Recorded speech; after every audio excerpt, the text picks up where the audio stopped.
তো আজকের ভিডিওতে আমরা একটা অত্যন্ত গুরুত্বপূর্ণ জিনিস শিখবো। সেটা হচ্ছে বিদেশ থেকে কিভাবে আমরা দেশে টাকা পাঠাবো।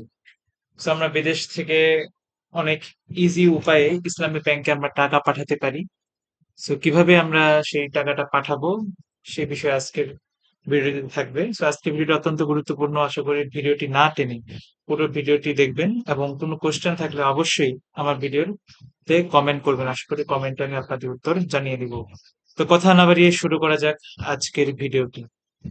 তো বর্তমান সময়ে দেশের বাড়ি থেকে অনেকেই নিকট আত্মীয়র কাছে হুন্ডির মাধ্যমে আপনারা টাকা পাঠিয়ে থাকেন, সম্পূর্ণ অবৈধ এবং ঝুঁকিপূর্ণ।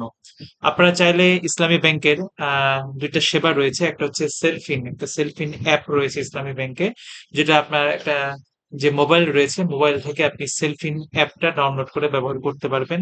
এবং এম ক্যাশ সেবা রয়েছে, সেই এম ক্যাশ সেবা ব্যবহার করে বিদেশ থেকে আপনি খুব সহজে বাংলাদেশে বৈধ উপায়ে ঝুঁকিমুক্ত ভাবে টাকা আনতে পারবেন।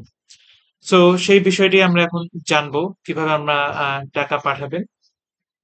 সো এখান থেকে ফার্স্টে যে জিনিসটা করতে হবে, ফার্স্টে আপনাকে যে যে সেলফিন অ্যাপটা রয়েছে, সেই সেলফিন অ্যাপে আপনাকে একটা অ্যাকাউন্ট খুলতে হবে।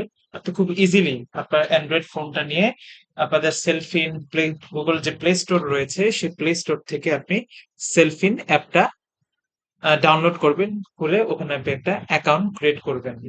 সো অ্যাকাউন্ট ক্রিয়েট করার পর অটোমেটিক ভাবে একটা ফ্রি ভার্চুয়াল একটা কার্ড পেয়ে যাবেন আপনি। এই কার্ডে একটা নাম্বার থাকবে, আপনার একটা নাম্বার থেকে যদি ব্যবহার করে বিদেশ থেকে আপনার অ্যাকাউন্ট থেকে আপনি টাকা পাঠাতে পারবেন। সো ইসলামী ব্যাংকে যে সেলফিন যে ভার্চুয়াল কার্ড আপনাকে যে ভার্চুয়াল কার্ড দেবে, সেটা হচ্ছে সবার জন্য ফ্রি। এবং যিনি টাকা পাঠাবেন বিদেশ থেকে ইসলামী ব্যাংকের সাহায্যে বাংলাদেশে টাকা পাঠাতে, ইসলামী ব্যাংকের নিয়ম অনুযায়ী আপনার কিছু তথ্য প্রয়োজন হবে। যিনি বিদেশ থেকে টাকা পাঠাবেন তার কিছু তথ্য দিতে হবে। কি? ইসলামী ব্যাংক অ্যাকাউন্ট হোল্ডারের নাম এবং মোবাইল নাম। আপনি বিদেশ থেকে দেশে যার অ্যাকাউন্টে টাকা পাঠাবেন, দেশে অবস্থিত সেই ব্যক্তির অবশ্যই ইসলামী ব্যাংক অ্যাকাউন্ট থাকতে হবে। সেই অ্যাকাউন্ট হোল্ডারের নাম এবং মোবাইল নাম্বার আপনি দিবেন, এবং selfie free virtual card number, এবং আপনার যে আত্মীয় দেশে রয়েছে তাকে বলবেন যে তোমার যে ভার্চুয়াল কার্ড নাম্বারটা আছে সেলফিনের, সেই কার্ড নাম্বারটা আমাকে দাও।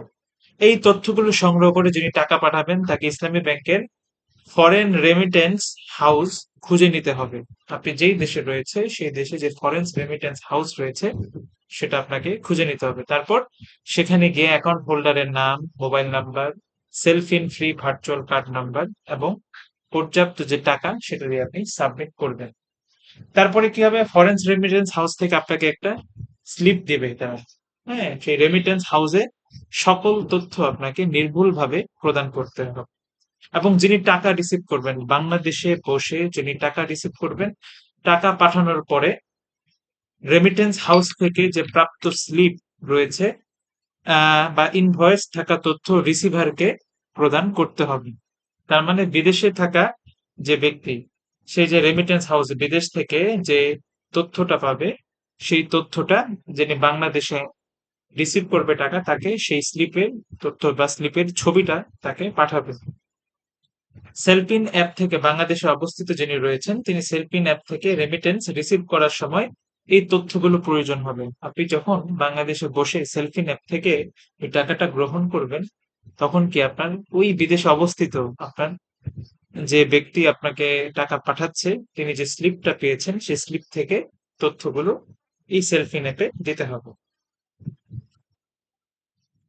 তারপর কি হবে, এই যে আমি এই যে জিনিসগুলো আপনাকে আরো সোজা করে দেখাচ্ছি, যে বিদেশ থেকে ইসলামী ব্যাংকে পাঠানো টাকা সেলফিন অ্যাপ ব্যবহার করে রিসিভ করতে পারেন। এজন্য কি, সেলফিন অ্যাপে রেমিটেন্স সুবিধা গ্রহণ করতে হবে। আপনার যে মোবাইল রয়েছে সেই সেলফিন অ্যাকাউন্ট লগ ইন করবেন। লগ ইন করার পরে এই যে দেখুন, আপনি যে সেলফিন অ্যাকাউন্ট লগ ইন করবেন, তখন এইরকম একটা জিনিস পাবেন যে রিসিভ রেমিটেন্স। এই রিসিভ রেমিটেন্সে ক্লিক করার পরে সেন্ডার নেম, যিনি আপনাকে টাকা পাঠিয়েছে তার নাম, যে দেশ থেকে পাঠিয়েছে সেই দেশের নাম, যিনি পাঠিয়েছেন তার মোবাইল নাম্বার, কত টাকা পাঠিয়েছেন সেই নাম্বার, এবং রেমিটেন্সের যে পিন, এই রেমিটেন্সের পিনটা আপনি কোথায় পাবেন? এই রেমিটেন্সের পিনটা পাবেন হচ্ছে আপনার ওই যে বিদেশ থেকে আপনার যে স্লিপটা পাঠাবো, স্লিপের মধ্যে রেমিটেন্স পিনটা রয়েছে সেটা এখানে দিবেন। এবং সেলফ পিন 6 ডিজিট পিন, এটা হচ্ছে আপনার অ্যাপের যে পিনটা, সেটা দিয়ে আপনি যখন সাবমিট করবেন, সাবমিট করলে কি আপনার এই যে এখানে আপনি কি একটা টিকেট নাম্বার পাবেন, এই যে একটা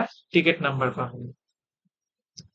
তো এই যে এখানে সেন্ডার নেম, যে টাকা পাঠাবেন তার নাম, সেন্ডার কান্ট্রি যে দেশ থেকে টাকা পাঠানো হয়েছে ওই উক্ত দেশের নাম, সেন্ডার মোবাইল নাম্বার, যে টাকা পাঠিয়েছেন তার মোবাইল নাম্বার, কত টাকা পাঠিয়েছে তা উল্লেখ করতে হবে, রেমিটেন্স পিন কি স্লিপ বা ইনভয়েসে থাকা গোপন নাম্বার, এবং 6 ডিজিট পিন সেলফ পিন অ্যাকাউন্টের পিন নাম্বার। সকল তথ্য প্রদান করার পর সাবমিট বাটনে ক্লিক করলে আপনার সামনে কংগ্রেচুলেশন পেজ আসবে। এতে তথ্য আপনার আবেদনটি সফল হয়েছে। এখানে একটা নাম্বার দেখাবে যেটাকে বলা হচ্ছে টিকিট নাম্বার, এটাকে আপনাকে সংগ্রহ করে রাখতে হবে। পরবর্তী যদি আপনার অ্যাকাউন্টে ব্যালেন্স যুক্ত না হয়, এই টিকিট নাম্বারটি তখন কি হবে, প্রয়োজন হবে। সাবমিট করার পর ইসলামী ব্যাংক রেমিটেন্স হাউস আপনার ইনফরমেশন গুলো যাচাই বাছাই করবে, সবকিছু ঠিক থাকলে যাচাই বাছাই 1 থেকে 2 ঘন্টার মধ্যে আপনার টাকা আপনার যে অ্যাকাউন্ট রয়েছে সেই অ্যাকাউন্টের ব্যালেন্সে যুক্ত হয়ে যাবে, এবং রিকোয়েস্ট পাঠানোর 1 থেকে 3 ঘন্টার মধ্যে কি আপনার অ্যাকাউন্টে টাকাটা জমা হয়ে যাবে। সো এই ছিল একটা পদ্ধতি কিভাবে আপনারা ইসলামী ব্যাংকে সেলফিন যে অ্যাপসটি রয়েছে সেই অ্যাপস এর মাধ্যমে রেমিটেন্স গ্রহণ করতে পারবেন। আশা করি আপনারা ভিডিওটি বুঝেছেন। এরপরে যদি এই ভিডিও সম্পর্কে কোনো কোশ্চেন থাকে অবশ্যই আমার কমেন্ট বক্সে জানাবেন।